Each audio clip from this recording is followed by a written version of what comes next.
বোন, তোমাদের কিছু কথা বলতে চাই। হাতে একটু সময় থাকলে কথাগুলো অবশ্যই শুনে যেও।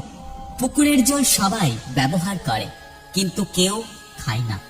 আলু সবার সাথে মিশে গেলে সবাই খেতে পছন্দ করে না। মিষ্টির দোকানে এমনিতেই বেশি মাছি থাকে, এটা দোকানের অ্যাটিটিউড না। একটা কলার দাম 5 টাকা, কিন্তু তুমি যদি ওই কলার খোসা ছাড়িয়ে দাও, তখন তুমি কাউকে ফ্রিতে দিলেও খেতে চাইবে না।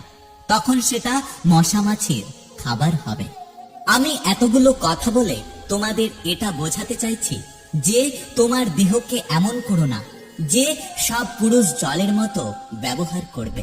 তোমার মনকে আলুর মতো করো না যে সবাই মিশবে কিন্তু কেউ পছন্দ করবে না। তুমি তোমার মনকে মিষ্টির দোকানের মতো বানিও না, যেখানে মশা মাছির মতো সবাই ঢুকবে আর তাদের খিদা মিটে